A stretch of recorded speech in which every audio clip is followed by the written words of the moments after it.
le vamos a implorar que nos otorgue su gracia al acercarnos ahora a su santo libro.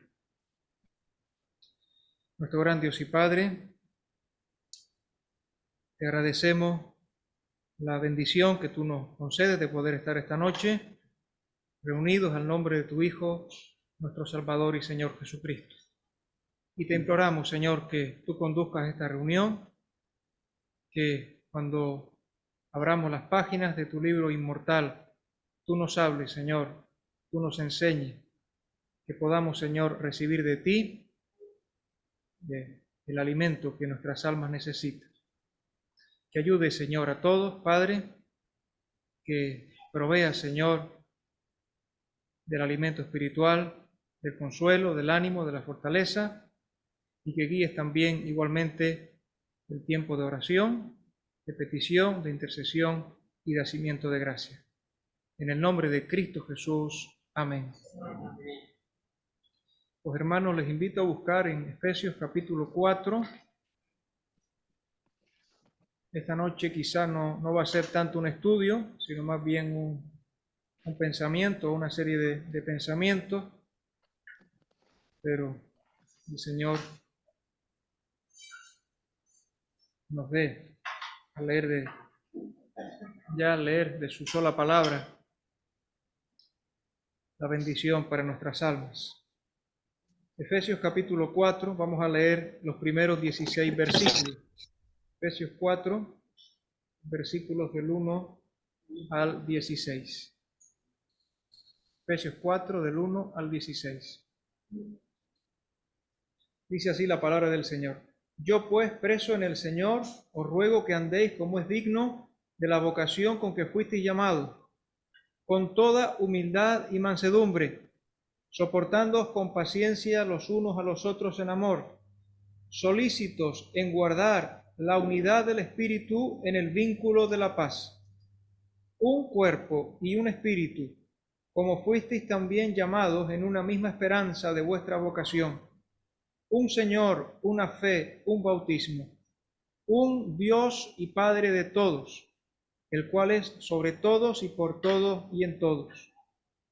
Pero a cada uno de nosotros fue dada la gracia conforme a la medida del don de Cristo, por lo cual dice, subiendo a lo alto, llevó cautiva la cautividad y dio dones a los hombres.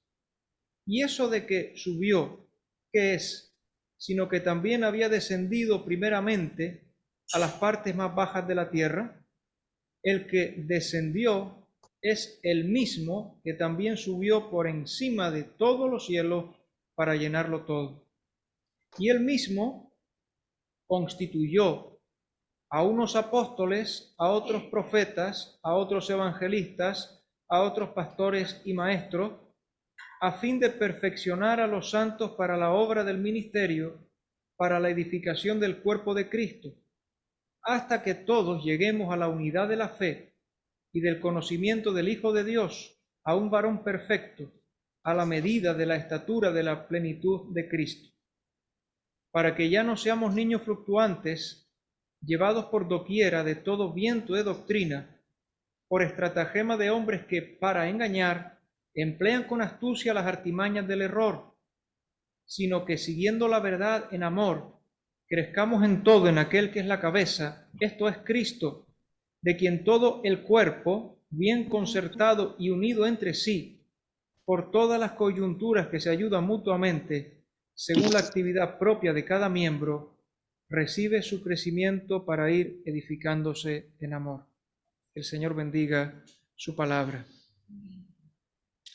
Y en esta noche quisiera, como he dicho, quizá no es sino un pensamiento o una serie de pensamientos, no es en sí un estudio, ¿verdad?, analítico, pero mirar con ustedes algo acerca de los dones espirituales y pensando en el propósito de los dones espirituales a partir de esta porción bíblica que nos pueda servir para iniciarnos, ¿verdad?, en esta idea, en este estudio.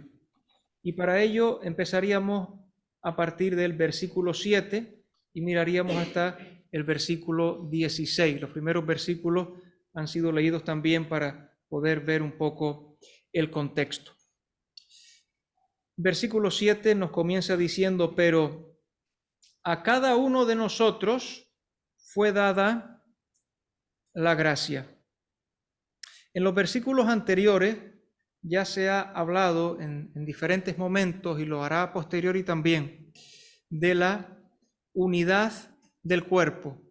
Un Señor, una fe, un bautismo, un cuerpo y un espíritu. La unidad del cuerpo, lo cual no quita, lo cual no es contrario a la enseñanza de la diversidad. Hay unidad en el cuerpo, pero también hay diversidad de miembros. Y cada miembro tiene un papel, tiene una función, cada miembro tiene un cometido peculiarmente asignado, de tal manera que cada uno es importante realizando o ejercitándose en la función que le ha sido encomendada. Pero sigue diciendo este versículo, a cada uno de nosotros fue dada la gracia conforme a la medida del don de Cristo. De tal forma que la parte que cada uno ha de llevar a cabo es asignada conforme a la medida, dice ahí, del don de Cristo, esto es, como a él bien le parece, según su voluntad. La expresión aquí, el don de Cristo, podría entenderse de diferentes maneras.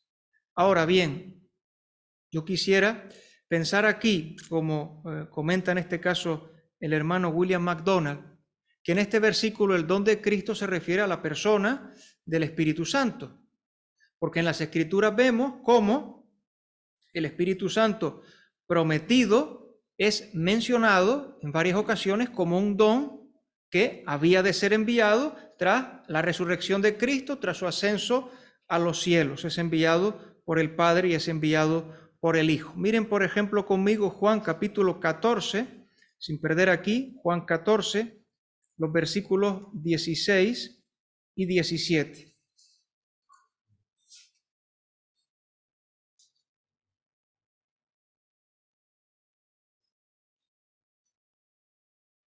Dice Juan 14, 16, y yo rogaré al Padre y os dará otro consolador para que esté con vosotros para siempre, el Espíritu de verdad, al cual el mundo no puede recibir porque no le ve ni le conoce, pero vosotros le conocéis porque mora con vosotros y estará en vosotros. Esto a partir del día de Pentecostés. Hechos capítulo 2, versículos 38 y 39, y aquí aparece la expresión el don del Espíritu Santo. Hechos 2, 38 y 39. Al final de esta predicación de Pedro, el día de Pentecostés, Pedro les dijo, arrepentíos y bautícese cada uno de vosotros en el nombre de Jesucristo para perdón de los pecados y recibiréis, noten que dice ahora, el don del Espíritu Santo, porque para vosotros es la promesa y para vuestros hijos y para todos los que están lejos, para cuantos el Señor nuestro Dios llamare. Y evidentemente nosotros conocemos, por otras porciones bíblicas, podemos buscar Efesios capítulo 1 para leer los versículos 13 y 14, que en el momento en el que una persona acude a Cristo por la fe, en el momento en el que alguien se arrepiente de sus pecados, confiesa el nombre de Cristo, es perdonado, pues recibe el don del Espíritu Santo. El Espíritu Santo viene a morar en su vida y está permanentemente en esa persona, siempre con esa persona haciéndola templo, por lo tanto, de Dios o templo del Espíritu Santo. Efesios capítulo 1, versículos 13 y 14 dice, en él también vosotros, y ese vosotros se refiere a los gentiles, que justo antes he hablado de los judíos, aquí aparece el orden, habiendo oído la palabra de verdad.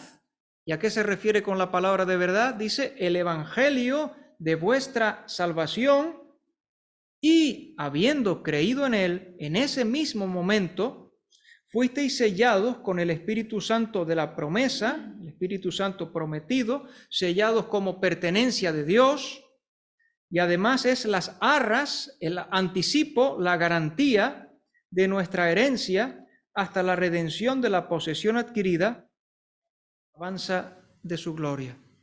Y en Romanos 8, capítulo 8 y versículo 9, entiendo que es importante, aunque son versículos seguro que de todos conocidos, pero es importante enfatizarlos, recordarlos. Romanos capítulo 8, versículo 9, nos dice con toda rotundidad, Romanos 8, 9, mas vosotros no vivís según la carne, sino según el Espíritu, si es que el Espíritu de Dios mora en vosotros.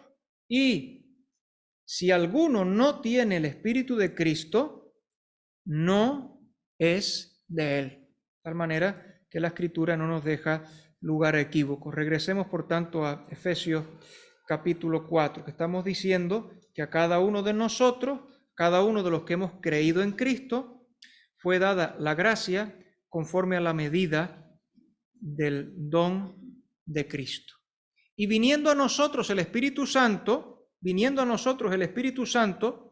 nos son impartidos, siendo el Espíritu Santo un don de Dios, nos son impartidos dones o facultades espirituales para que nosotros podamos servir al Señor y, sirviendo a los hermanos en medio de la iglesia, podamos servir al Señor de esta manera, de la manera que a Él le agrada.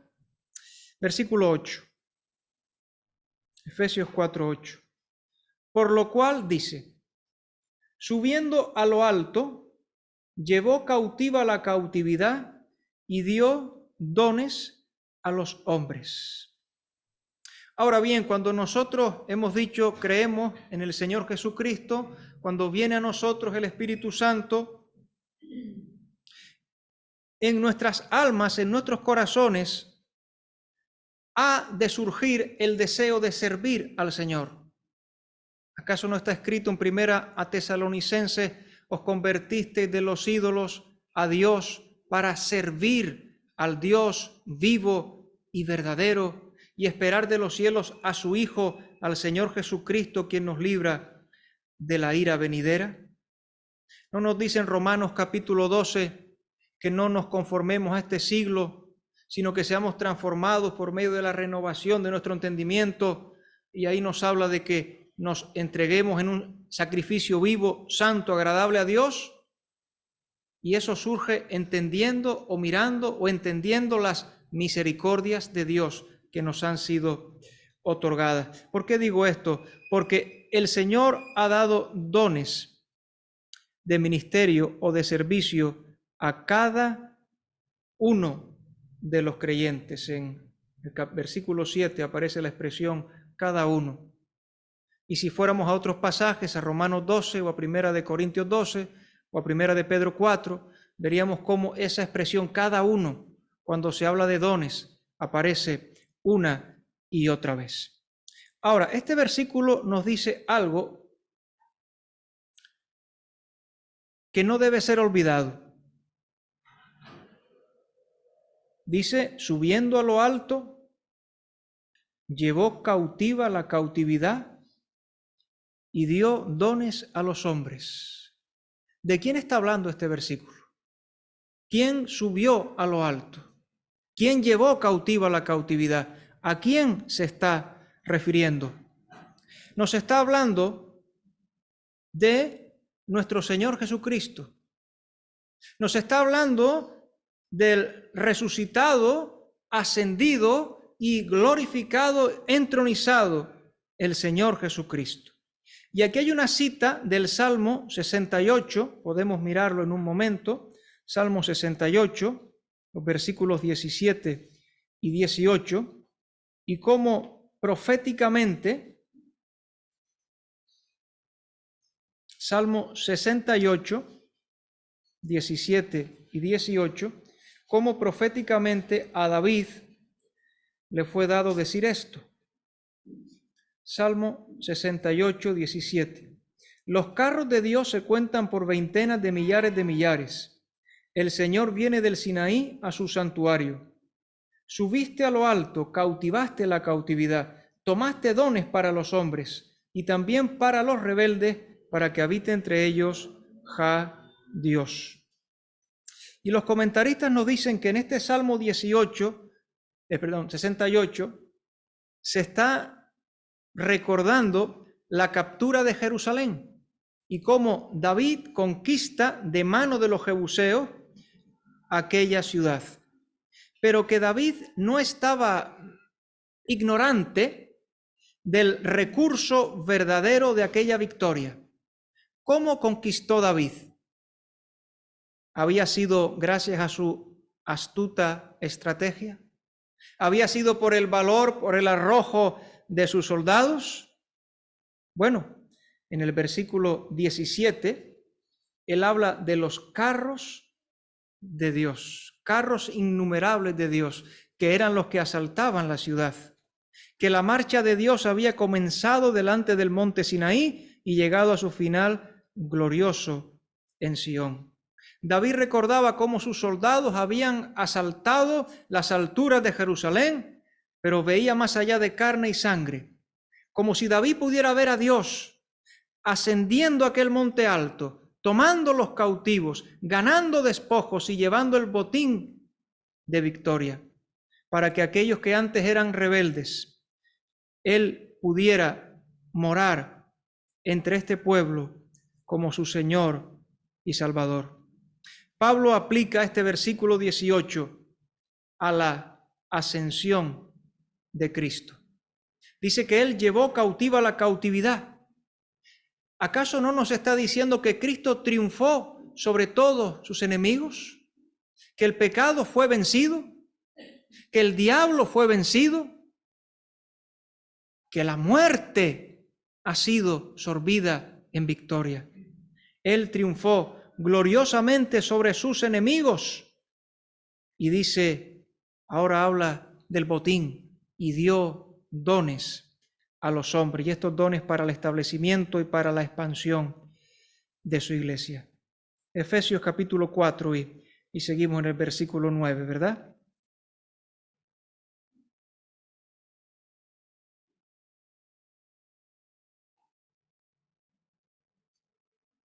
Y eso de que subió, ¿qué es? Sino que también había descendido primero a las partes más bajas de la tierra. Este versículo lleva a diferentes discusiones y observaciones en las cuales yo voy a procurar no entrar. Pero es evidente que podría a primera vista parecer algo extraño. Nosotros conocemos, ¿verdad? Y entendemos porque hemos leído las Escrituras. Pero podría sonar algo extraño, especialmente para un judío de aquella época, que no conociera que el Señor Jesús era el Mesías prometido y que había tenido que morir dando su vida para cumplir el plan redentor de Dios. El Mesías ascendería al cielo. ¿Pero acaso el Mesías no había vivido en el cielo desde toda la eternidad, siendo Dios verdadero? Evidentemente esta profecía que nos dice que había de subir, y eso de que subió, ¿qué es? Sino que primero tuvo que descender del cielo. Nos recuerda que precisamente Jesús descendió. Él vino desde las alturas. Él dejó la adoración celeste que recibía por los siglos, por la eternidad, sin cesar. Él descendió al pesebre de Belén. Él descendió a la muerte de cruz y él descendió al sepulcro. Miren, Mateo 12:40, podemos mirar este pasaje, Mateo 12:40, pensando en este verbo de descender.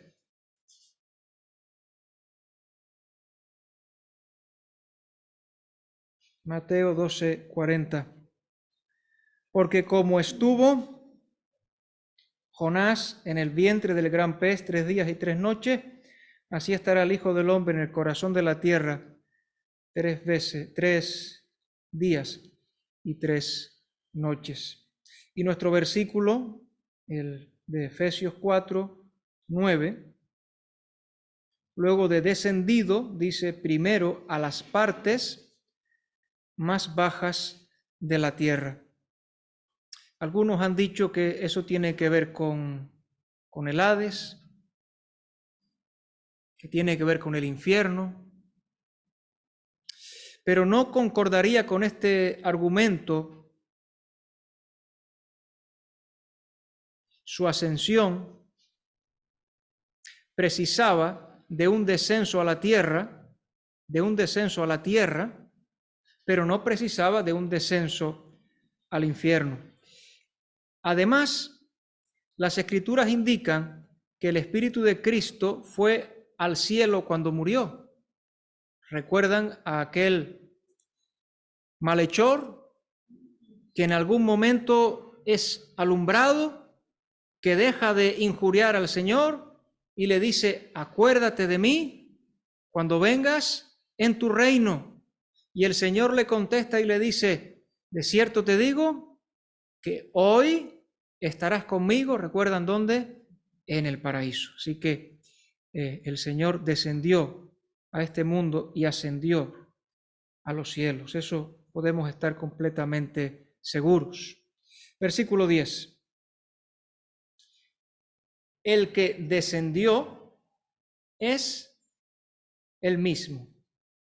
El que descendió es el mismo. Hemos dicho que el descenso en su encarnación, en su muerte, sepultura, es el mismo que también subió por encima de los cielos, por encima de la atmósfera y de todos los cielos estelares, para llenarlo todo, para que todas las cosas hallen en él su plenitud. Él llena todas las cosas, Él es la fuente de toda bendición, la suma de todas las virtudes y el supremo soberano sobre todas las cosas. Alguien escribe diciendo: no hay lugar entre la profundidad de la cruz y las alturas de la gloria que Él no haya ocupado. El pensamiento central en estos versículos 8 al 10 es que el dador de los dones es el Cristo ascendido, y que por tanto hasta que Él no regresase al cielo, no habrían de ser dispensados. Esto además nos enseña con rotundidad, con firmeza, que la iglesia no podía existir en el Antiguo Testamento, porque habría sido una iglesia sin dones, y tal cosa no es posible. Hasta que el Señor no fue ascendido, no podría iniciarse su iglesia y no podrían ser, por tanto, dados estos dones. Versículo 13. Versículo 11. Tengo aquí mal la nota. Versículo 11. Y él mismo constituyó a unos apóstoles, a otros profetas, a otros evangelistas, a otros pastores y maestros. Bueno, en esta noche, como decía, el objetivo no es analizar el pasaje, por lo tanto voy a decir algo, pero pensando en quizá otra ocasión poder pararnos en cada uno de estos dones que tenemos aquí. En primer lugar, hemos de observar, y es algo singular, que los nombres de los dones que aparecen aquí se refieren a hombres, a personas dados por el Señor. Miren, el versículo 11 en primer lugar menciona a los apóstoles. Y sabemos que los apóstoles fueron hombres directamente comisionados, eran apóstoles o enviados del Señor Jesucristo, llamados por Él para predicar la palabra, para plantar iglesias. Eran hombres que habían visto a Cristo resucitado. Podemos leer Hechos 1:22 para recordar esta característica. Hechos 1:22, habían visto a Cristo resucitado.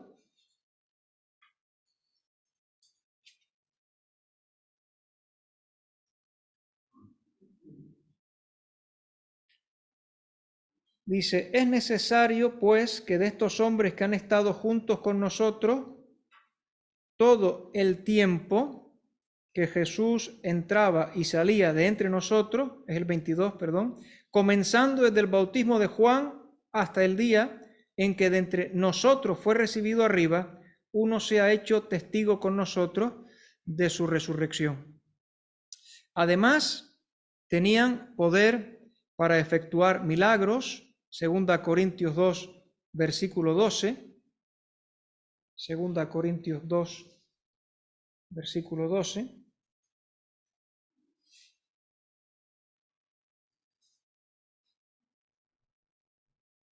No, es 12, perdón. 2 Corintios capítulo 12 y versículo 12. Dice, con todo, las señales, las credenciales, las evidencias de apóstol han sido hechas entre vosotros en toda paciencia por señales, prodigios y milagros. Estos milagros, estas señales que les autenticaban, también eran un medio para confirmar la palabra que ellos predicaban, y más en los momentos iniciales de la iglesia, cuando todavía no había sido escrito todo el Nuevo Testamento. Hebreos capítulo 2 y versículo 4. Hebreos 2.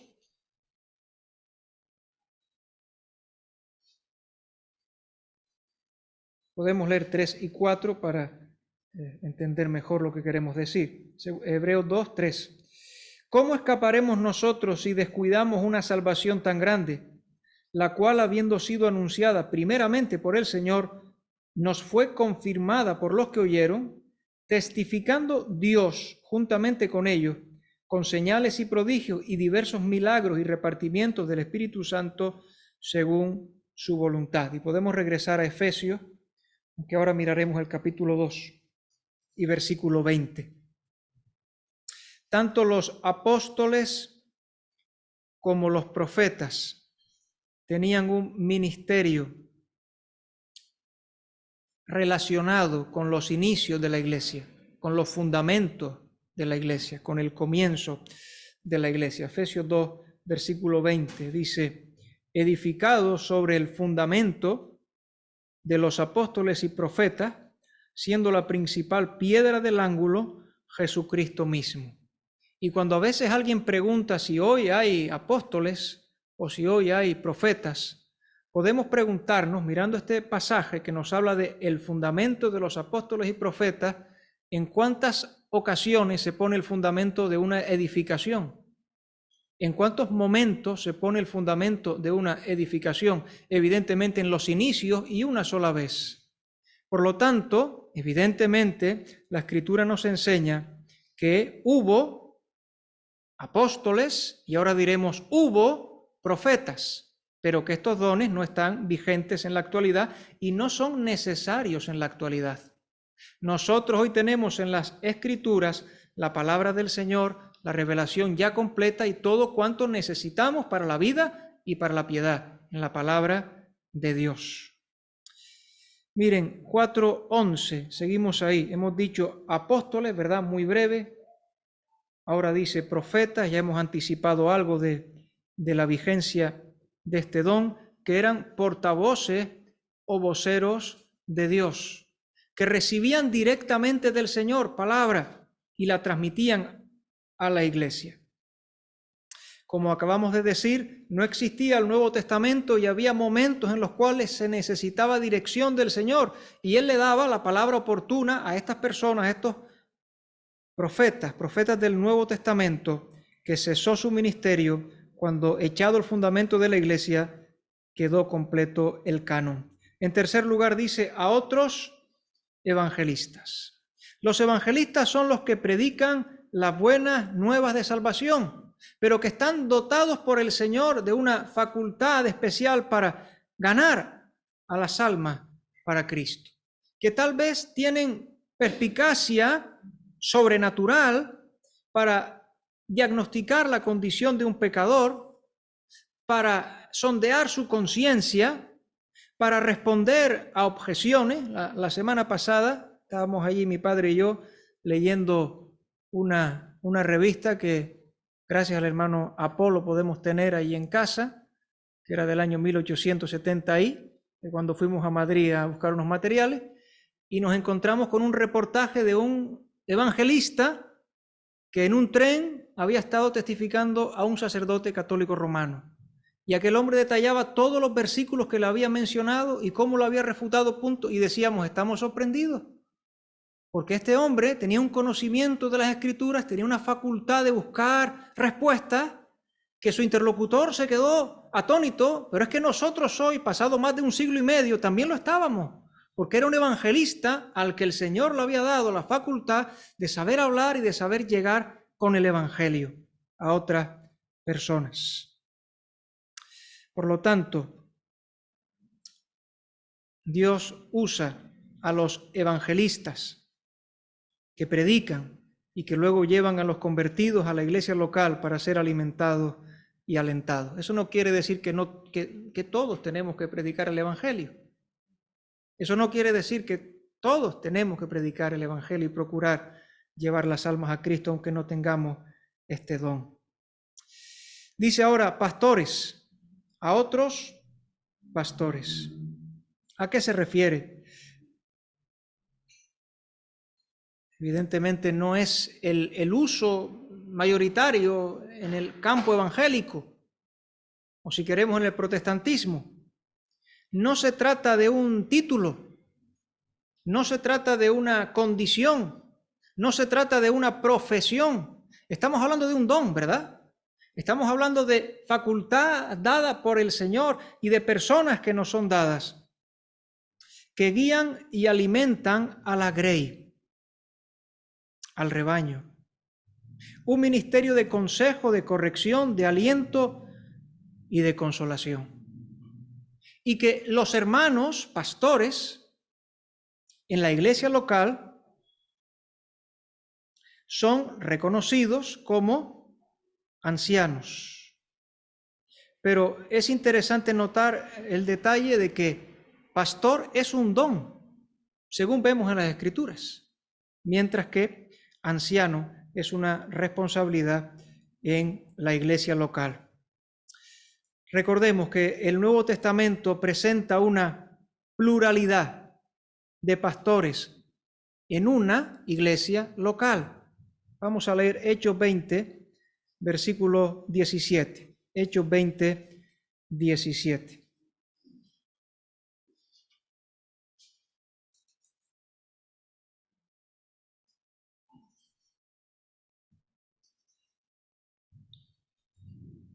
Enviando pues desde Mileto a Éfeso, hizo llamar a los ancianos, notamos el plural, de la iglesia, singular. Versículo 28. 20-28. Por tanto, mirad por vosotros y por todo el rebaño que el Espíritu Santo os ha puesto por obispos, es una palabra en este caso equivalente, ¿verdad? Sobreveedores, supervisores, para apacentar la iglesia del Señor, la cual Él ganó por su propia sangre. Primera de Pedro, capítulo 5, versículos 1 y 2.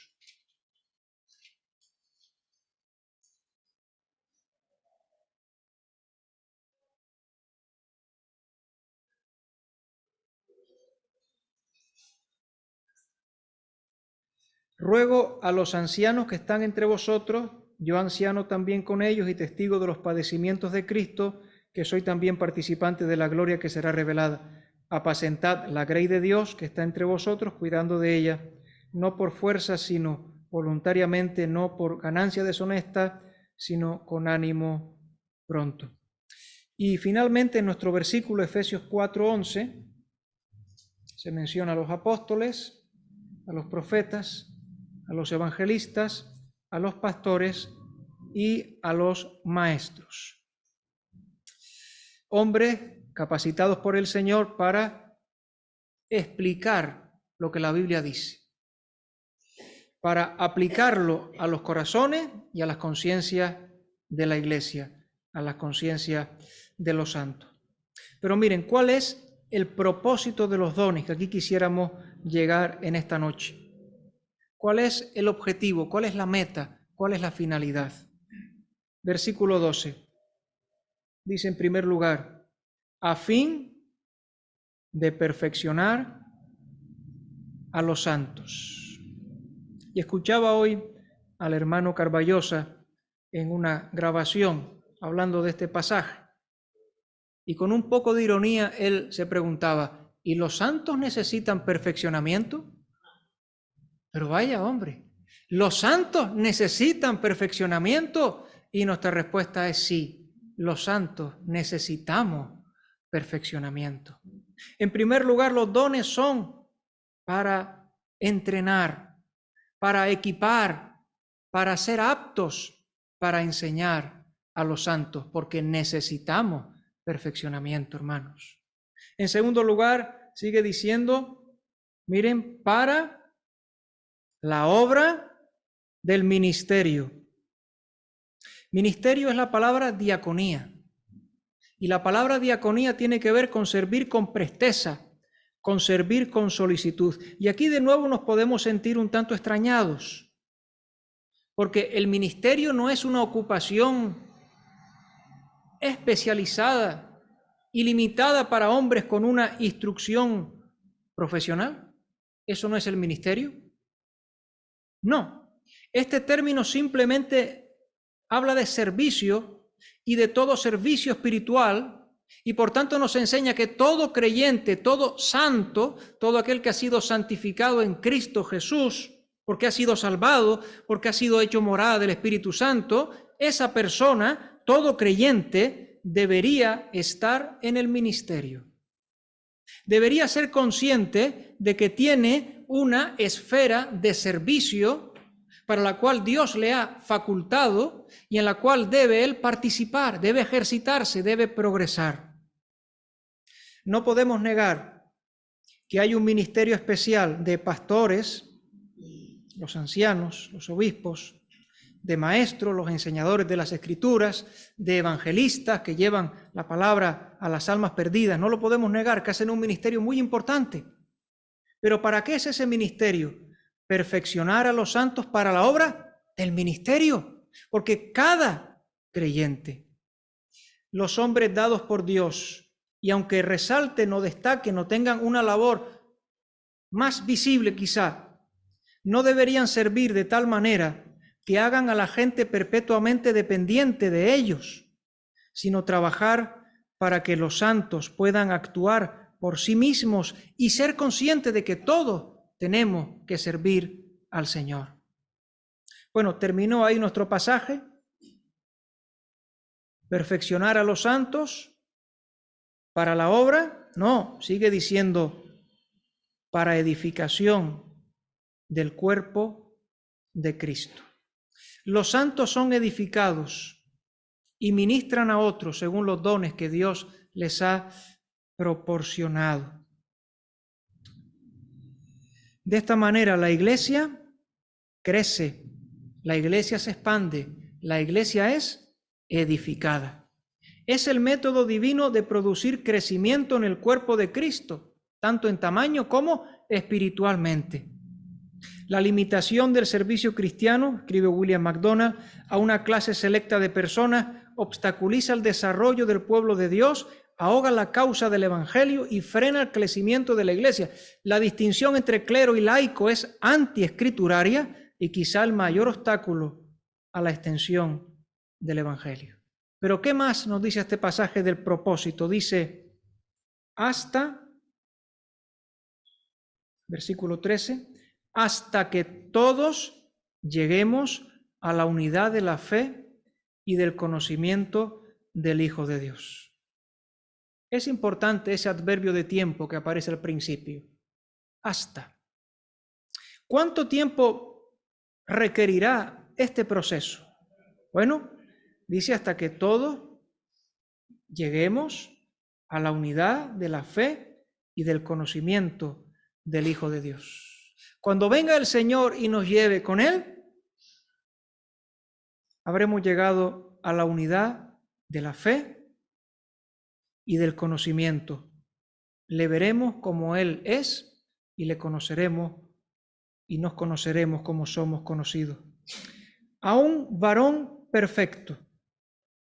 Es decir, eso nos habla de la perfección de desarrollo espiritual y de ser hechos conformes a Cristo, moralmente conformes a Cristo en cuanto a hombre.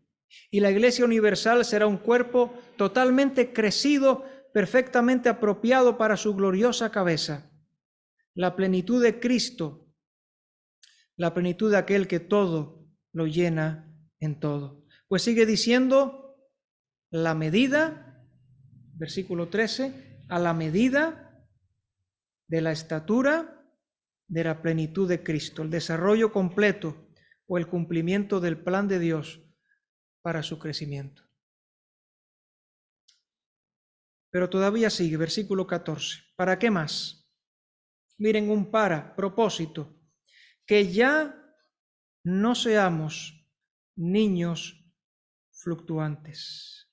Cuando los dones operan a la manera que Dios los ha establecido y los santos están activos en su servicio para el Señor, se evitan 3 peligros.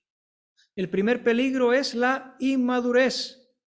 Los creyentes que no se involucran en la obra, en el ministerio, en el servicio del Señor, no van a crecer espiritualmente tal cual necesitan. Estarán permanentemente en la condición de niños espirituales. Están faltos de desarrollo porque un factor de crecimiento es el ejercicio. Sin el ejercicio no hay crecimiento. A los tales, el escritor de Hebreos dice, porque debiendo ser ya maestros, después de tanto tiempo, tenéis necesidad de que se os enseñe cuáles son los primeros rudimentos de la palabra de Dios. Y habla de darles leche y no de alimento sólido. Dice, para que ya no seamos niños fluctuantes. El segundo peligro, dice en el versículo 14 también, llevados por doquiera de todo viento de doctrina. Aquí no sería la inmadurez, pero la consecuencia de la inmadurez es la inestabilidad. Es decir, ser vulnerables ante novedades, ante modas y ante todo tipo de ideas que vengan de parte del error y alejen de la verdad, yendo a la deriva de un lado para otro. Y en tercer lugar, dice, versículo 14 también, la tercera parte, por estratagema de hombres que para engañar emplean con astucia las artimañas del error. Noten el verbo engañar. No solamente inmadurez, no solamente inestabilidad, sino también credulidad. El peligro del engaño, el peligro de no tener ningún tipo de discernimiento. Pero miren algo más todavía, versículo 15. Sino que siguiendo la verdad en amor. Miren el proceso adecuado de crecimiento en el cuerpo de Cristo. Habla de la adhesión doctrinal, de no tener contemporización en cuanto a los fundamentos de la fe. Dice, siguiendo la verdad y siguiéndola con la actitud correcta, es decir, en amor, amando a nuestro Señor. Crezcamos, dice a continuación, en todo aquel que es la cabeza. Esto es Cristo. Los dones equipan a los santos. Los santos se dedican al servicio activo. Van creciendo en todo hacia Cristo. De tal manera que Cristo es la meta, Cristo es el objetivo y Cristo es la esfera de crecimiento. Él, la cabeza glorificada del cuerpo que ha dado dones y los ha impartido por su Espíritu.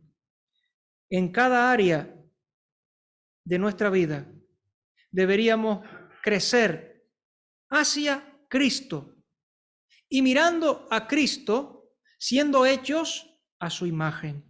Según la cabeza lleva a cabo sus propósitos en la iglesia, su cuerpo dará una presentación más precisa de él al mundo. Versículo 16. De quien todo el cuerpo. Y si hemos de hablar de los dones, hemos de tener en cuenta que el cuerpo humano describe como ninguna otra ilustración la función de los dones que el Señor, por medio de su Espíritu, ha derramado en la iglesia.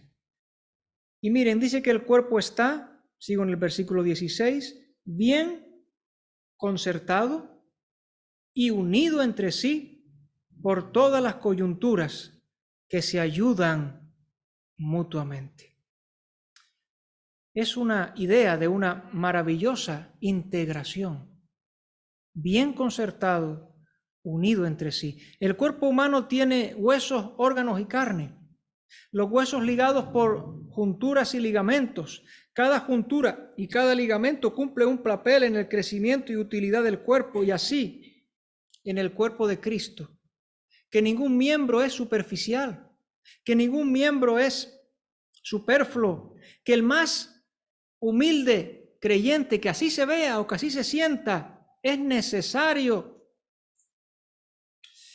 Cada miembro está diseñado para su propio lugar, para desempeñar su propia función y perfectamente ajustado a cada otro miembro.